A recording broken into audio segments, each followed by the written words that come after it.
In tonight's State of the Union address, President Obama unveiled a host of new plans for the last 2 years of his presidency. But with a Republican-controlled Congress, do these plans have a chance?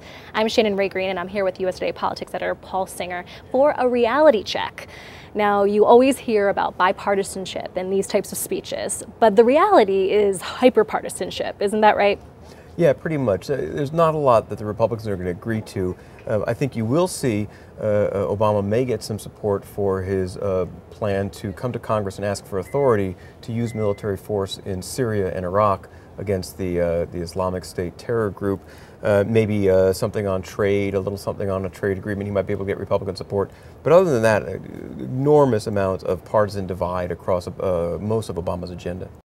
There was a lot of talk about the middle class, tripling the child care tax credit, offering 7 days of paid sick leave for more workers. How likely is that to get through? Not very. I mean, the sick leave for workers is an interesting thing. When you think about it, it seems like a fairly simple and fairly small issue. But for Republicans in Congress, that amounts to getting involved in the contract between an employer and their employee. They argue that it makes it harder for employers to offer jobs, makes it more expensive to offer a job to an employee, and it gives employees sort of less choice about what they want in terms of benefits package. So Republicans are really opposed to meddling, as they say, in that kind of agreement between a worker and an employer. Another item the president talked about tonight was for students, reducing the cost of community college. He says to zero. Right. What are the chances of that? Pretty slim, and it's interesting about that one is that now you're really talking about a money issue.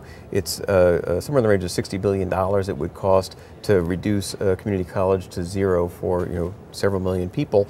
I think the issue that you get to is how do you pay for that? And Obama's plan is to pay for that and these other tax cuts through raising taxes on the rich primarily and closing a bunch of corporate loopholes. Again, you're not going to get a tax increase through a Republican-controlled Congress. It just isn't going to happen. So I would not hold your breath on the community college thing either. Paul Singer, thanks so much for sharing all you have to know with our viewers. Keep following the latest developments on all of these issues right here on usatoday.com.